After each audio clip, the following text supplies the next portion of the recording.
It's hard to imagine a life before smartphones, those incredibly clever and nifty little devices that fit right in your pocket and place the wondrous world of the web at your fingertips. But the offerings from the traditional market leaders are pretty expensive and out of reach for most South Africans. That's why some enterprising African entrepreneurs have designed and started to produce low-cost versions. And South Africa's biggest online retailer is getting in on the action. It was only a matter of time before a South African retailer saw the huge potential in the low-cost smartphone market. But shopping giant Kalahari has taken things one step further, opting to manufacture its own inexpensive phone. The Gobii smartphones are two low-end phones with a decent feature set.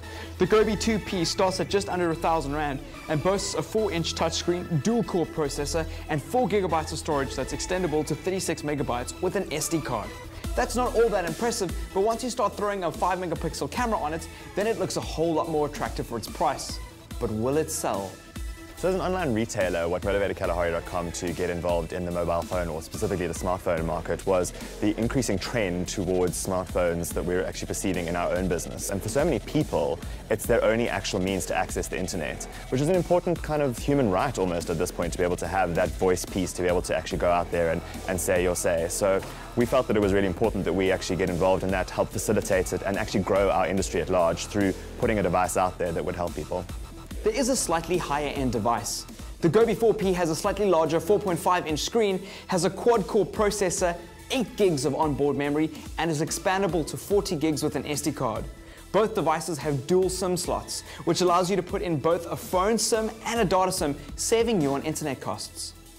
These devices promise affordable internet to the masses by providing both a cheap phone and the ability to load affordable data onto a separate SIM.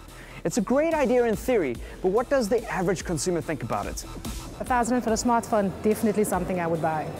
I think paying R1,000 for a smartphone is quite cool when you consider how much one would otherwise pay for a smartphone. Yeah, I think it's a great idea. It's affordability for the masses. You know, people can really get something, piece of technology that normally costs a lot of money for a lot cheaper these days. So.